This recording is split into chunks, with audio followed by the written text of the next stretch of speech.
Rais wa Marekani Donald Trump ametuma maelfu ya wanajeshi wa majini wa Marekani Marines katika mlango wa bahari wa Hormuz, huku hofu ikiongezeka kwa Marekani inaweza kupeleka wanajeshi wake kupigana moja kwa moja ardhini wakati usambazaji wa mafuta duniani ukikabiliwa na hatari kubwa.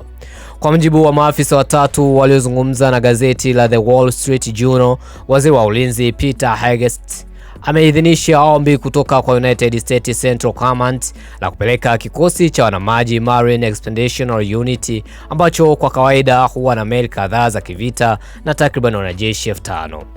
Meli ya kivita Marekani ya USS Tripoli yenye makao makuu yake nchini Japan pamoja na wanajeshi wake wa majini sasa inaelekea Mashariki ya Kati ambako wataungana na wanajeshi wengine wa Marekani waliopo tayari katika eneo hilo. Mapigano yalizidi kuwa makali siku ya Ijumaa baada ya idadi ya wanajeshi wa Marekani waliouawa kufikia 13, huku bei ya mafuta ndani ya Marekani ikipanda hadi dola 3.6 kwa galoni moja. Wakati huo huo, mkuu wa usalama wa Irani Ali Larijani alimkejeli Trump hadharani katika mitaa ya Tehran.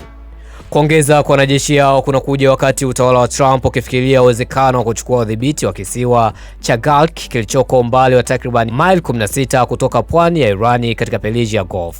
Kisiwa hicho kinashughulikia karibu 90% ya mauzo ya mafuta ya Irani nje ya nchi.